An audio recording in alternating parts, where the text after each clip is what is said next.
اگر کوئی شخص نماز کے دوران کلام کرتا ہے، بات چیت کرتا ہے تو اس سے نماز ٹوٹ جائے گی۔ اسی طرح نماز کی حالت میں کوئی شخص سلام کرتا ہے یا سلام کا جواب دیتا ہے تو بھی اس کی نماز ٹوٹ جائے گی۔ اسی طرح کوئی غم کی خبر سن کر انا للہ و انا الیہ راجعون پڑھ لیتا ہے یا حضور نبی پاک صلی اللہ علیہ وسلم کا نام سن کر درود شریف پڑھ لیتا ہے صلی اللہ علیہ وسلم تو بھی اس کی نماز ٹوٹ جائے گی۔ بعض فقہا فرماتے ہیں کہ نماز کے مفسدات کا اصول یہ ہے کہ اگر عمل کثیر پایا گیا تو نماز ٹوٹ جائے گی،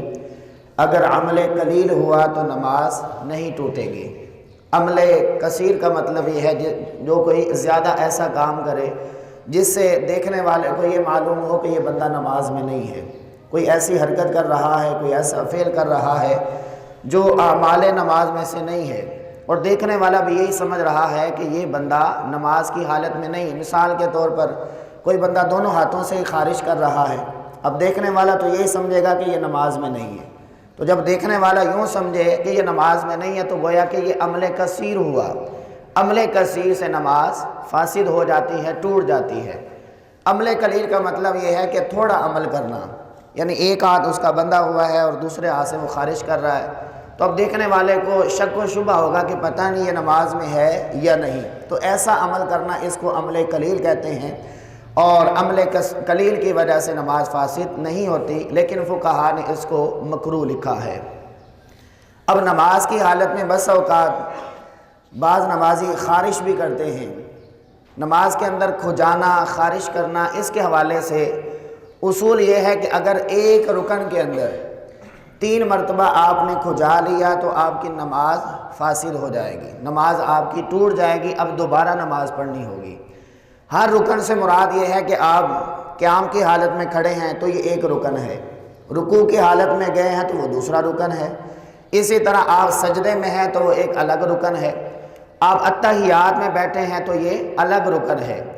ہر رکن کے اندر آپ دو مرتبہ خارج کر لیتے ہیں تو حرج نہیں ہے، یعنی آپ نے کھڑے کھڑے 2 مرتبہ خارج کر لی تو بھی کوئی حرج نہیں ہے، رکوع کی حالت میں 2 مرتبہ کر لی تب بھی کوئی حرج نہیں، سجدے کی حالت میں کر لی تب بھی کوئی حرج نہیں، اتحیات میں آپ بیٹھے ہیں 2 مرتبہ آپ نے یہ فعل کر لیا تب بھی حرج نہیں۔ اگر آپ نے کھڑے کھڑے 3 مرتبہ کھجا لیا تو گویا کہ اب 2 بار سے زیادہ مرتبہ آپ نے کھجایا تو اب آپ کی نماز فاسد ہو جائے گی۔ اس کا پریکٹیکل طریقہ میں آپ کو عرض کرتا ہوں۔ یوں آپ نے قیام کی حالت میں ہاتھ باندھے ہوئے ہیں، آپ نے 1 مرتبہ کھجا کر پھر ہاتھ باندھ لیا، پھر دوسری مرتبہ آپ نے کھجایا پھر باندھ لیا، اتنا کرنے سے نماز فاسد نہیں ہوئی۔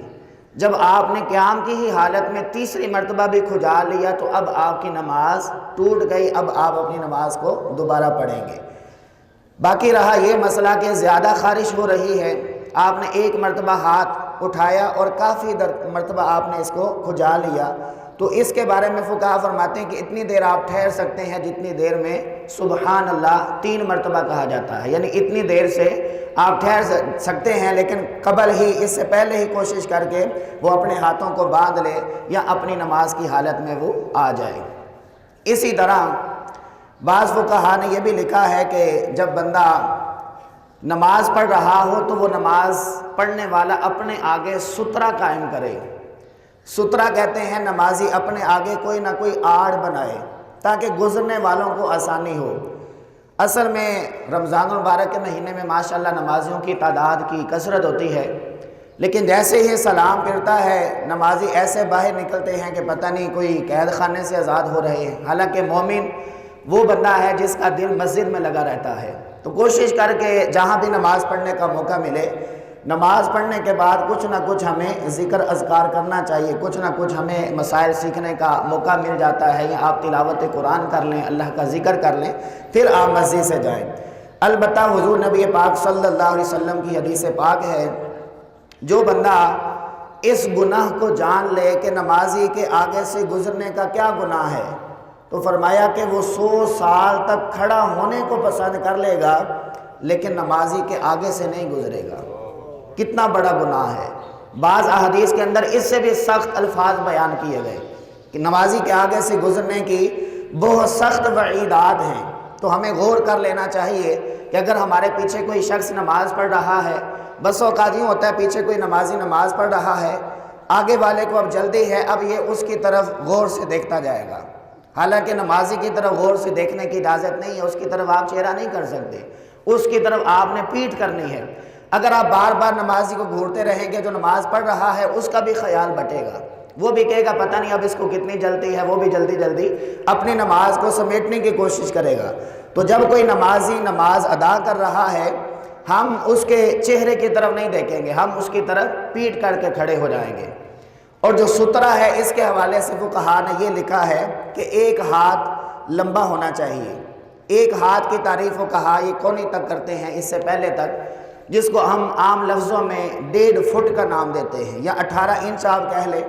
اتنا لمبا اگر آپ کے پاس کوئی چھڑی ہے، یا آپ نے کوئی سیڑھی چھوٹی رکھ لی ہے، یا آپ نے کرسی رکھ لی ہے، یا کوئی ایسی شے رکھ لی ہے جس کی مقدار موٹائی کے اعتبار سے 1 انگل ہونی چاہیے اور لمبائی کے اعتبار سے کم از کم 1.5 فٹ ہونی چاہیے، اور وہ زمین پر قائم بھی ہونی چاہیے۔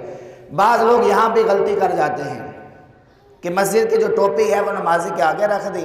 اور سارے نمازی اس کے آگے سے گزر رہے ہیں۔ اب مجھے بتائیں کیا ٹوپی بھی 1.5 فٹ کی ہوتی ہے؟ ہرگز نہیں ہوتی، کم از کم اس کی مقدار 1.5 فٹ ہے۔ 1.5 فٹ سے اگر 1 انچ بھی چھوٹا سترہ بنایا ہے تو وہ سترہ نہیں ہے۔ گزرنے والا اس وعید کے اندر آئے گا جو میں نے وعید سنائی ہے، تو وہ اس نمازی کے آگے سے نہیں گزر سکتا۔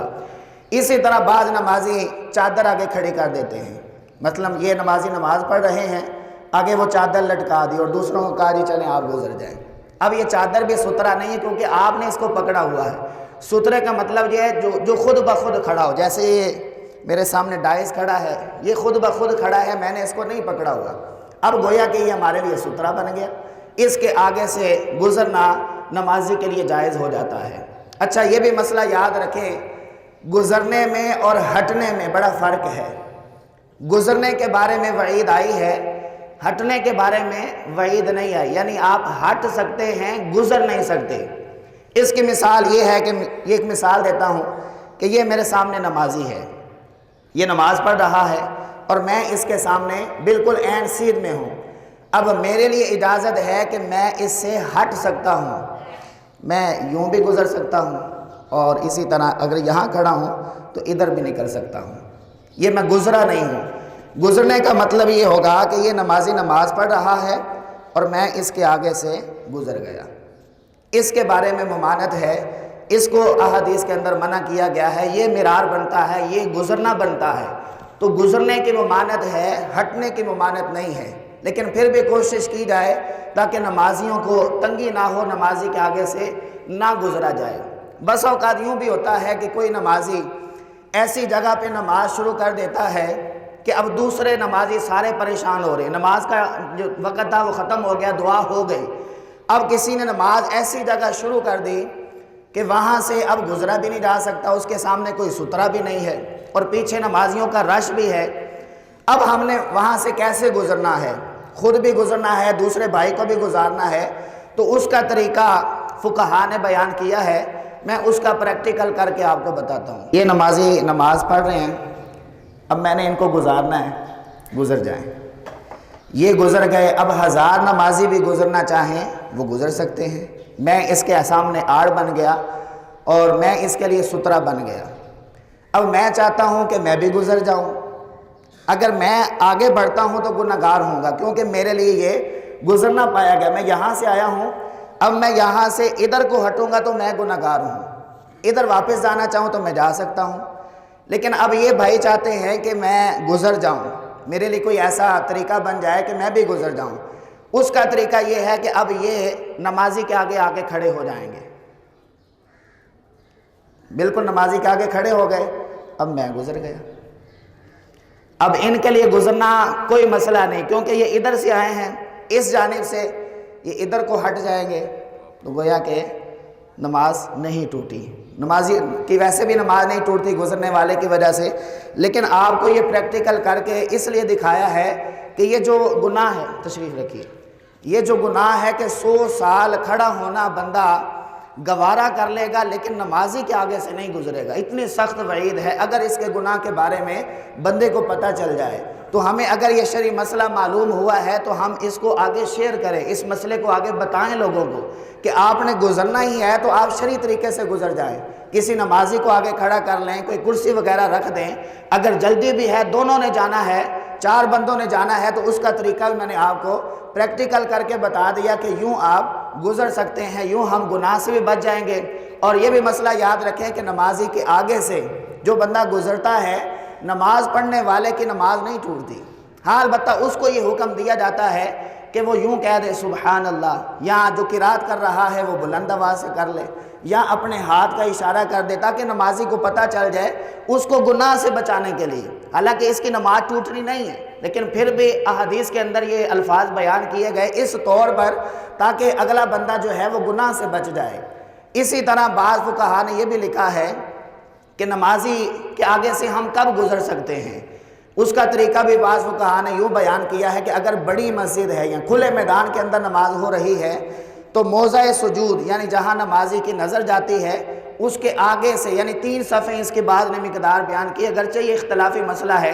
3 صفیں چھوڑ کر آپ آگے سے گزر سکتے ہیں، لیکن یہ حکم بڑی مسجد کا ہے۔ بڑی مسجد کی مقدار فقہا نے لکھی ہے 40 گز یا 60 فٹ آپ مراد لے لیں، تو ہماری مسجد ماشاءاللہ دونوں طرف سے تقریباً 60 فٹ سے زیادہ ہی ہے۔ اس مسجد میں ہم 3 صفیں چھوڑ کر آگے سے گزر سکتے ہیں۔ ہاں جو چھوٹی مسجد ہوتی ہے یا مکان ہے، چھوٹا گھر ہے، اس کے اندر گزرنے کی اجازت نہیں ہے۔ اس کے جو طریقے میں نے آپ کو عرض کیے ہیں سترے کے، اس کے مطابق آپ گزر سکتے ہیں، ادروائز گزرنے کی اجازت نہیں ہے۔ اللہ رب العالمین کی بارگاہ میں دعا ہے جو مسائل سیکھے